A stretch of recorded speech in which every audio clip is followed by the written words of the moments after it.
What's up, everybody? Out here today seeing what's jumping on the rabbit snare line. Yeah, hopefully we got something. It dropped down to about negative 15 degrees Fahrenheit last night, about -5 right now. That's why the flaps are down, and that should get rabbits moving. Out here with my dog, and I got the guts and feet of the last rabbit we got 2 days ago. So there was nothing yesterday. Just back to have a quick walkthrough. I set 3 more snares in an area that I'm feeling real good about. So we'll see how this goes. Check in with you in a bit. All right, we're coming up on set number 1. You can see my pink ribbon there. It's always good to mark your snares. This one caught the last rabbit that we had. Let me give you a little close up here, this corridor. There we go. You can see rabbits run right through there, through that clearing.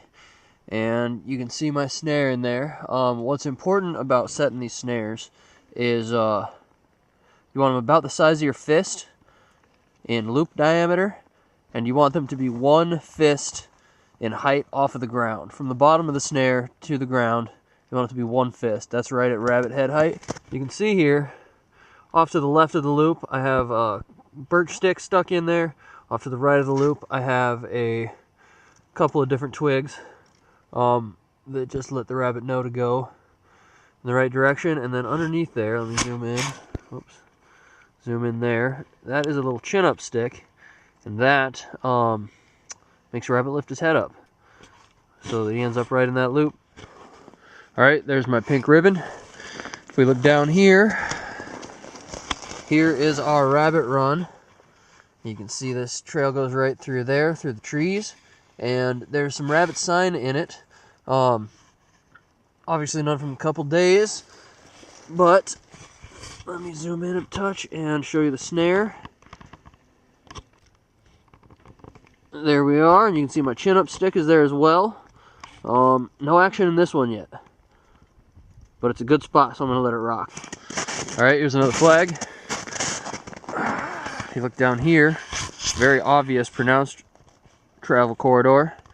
And it was a bit wide, so I had to fence it off quite a bit. You can see the sticks there on both sides of the snare and the chin up. And yeah, that's fastened around that sapling there to the left that's kind of at a 45 or so degree angle. And it's wrapped around like 5 or 6 times and then twisted back over itself.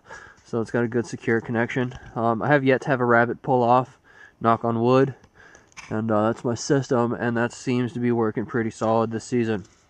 So, yeah. Oh, there's my dog moving around in the background. I've had people ask me, if I'm worried about my dog getting caught, and absolutely not. The snare loops are just too small. Maybe if I was out here walking my house cat or something, I'd be a little more concerned, but even then, a fist-sized loop is not going to catch a domestic animal. Or at least it's extremely unlikely. I mean, never say never. You might get them by the paw or something, but it's real easy to back a snare off as well. Talk to you later. All right, here we are at weasel box number 1.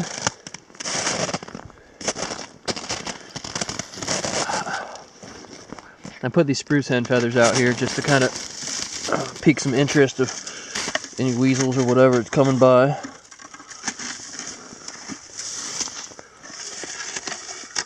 Well, something's got in here and eaten up all our bait, but they never triggered the trap.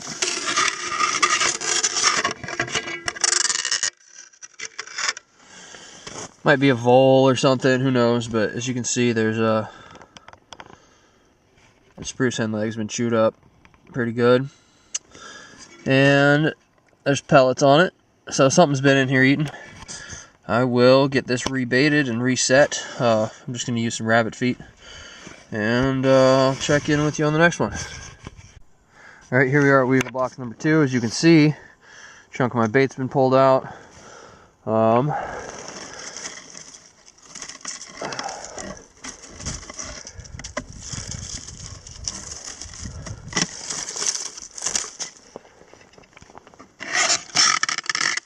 Trap has not been sprung, but man, did something tear that up.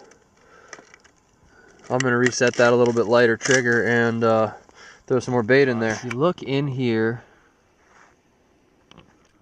there's a snare there, and that's a real good corridor. And then just to the left is kind of a double set. There's a snare there, and that's another real good corridor. I don't know if you can see past that, but there's bunny poop back there and lots of tracks. So I've got a feeling this spot's just a matter of time. I'm surprised it didn't hit last night. All right, what we have here is a pretty heavily used travel corridor that's in a nice narrow pinch point, and there's some rabbit poop in there, and I'm pretty sure they're coming through there, so I'm just going to throw another snare in there real quick.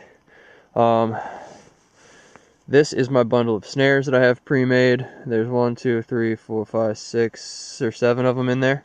I'm just going to take one out and fasten it to this tree there and get it all blocked off, and I'll show you when I'm done. Hey there, we're back. This is that set that I just told you I was going to put in. As you can see, I got my cable wrapped around there like 4 times and then twisted back over. Loop is fist size, 1 fist off of the ground. There we go. 1 fist off. Man, this is terrible footage. We're gonna have to cut all that. Anyway, that's it. It's cold. It's very cold. Coming up, we'll do the second to last set check. This one I had pretty high hopes for, but I set it like 3 or 4 days ago and there's been no action yet. It's a double set. There's 2 trails that are pretty close together, so I'm hoping, you know, one of the 2 hits. Have a look, see.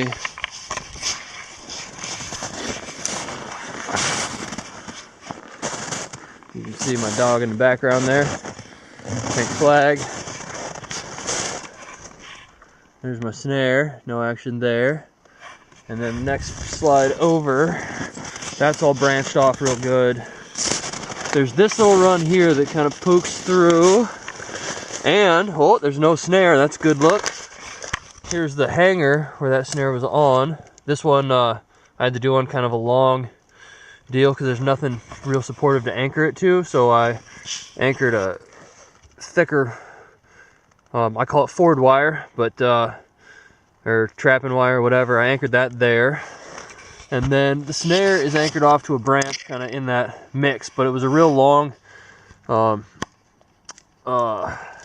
a real long snare line, and I like my traps to be pretty well supported. Anyway, so we got a rabbit around here somewhere, because there is some fur, and back there is a clump of fur. So I'm gonna go search for a rabbit, and I'll be back with you in a second.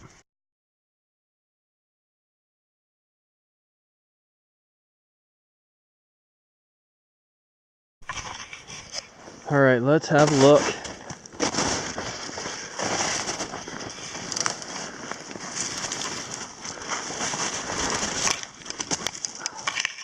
Oh, yep, there he is, there he is.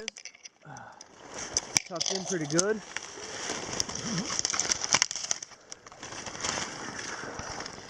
There we go, dinner. Yeah, that's a pretty nice sized snowshoe. I will get this reset and see what else comes through. Good deal. I'm glad that set worked out. That was kind of a, I was hoping for good things. All right, well, we got one today, so we're not skunked. That's a great day. This is gonna go home, get cleaned up, and put in the freezer.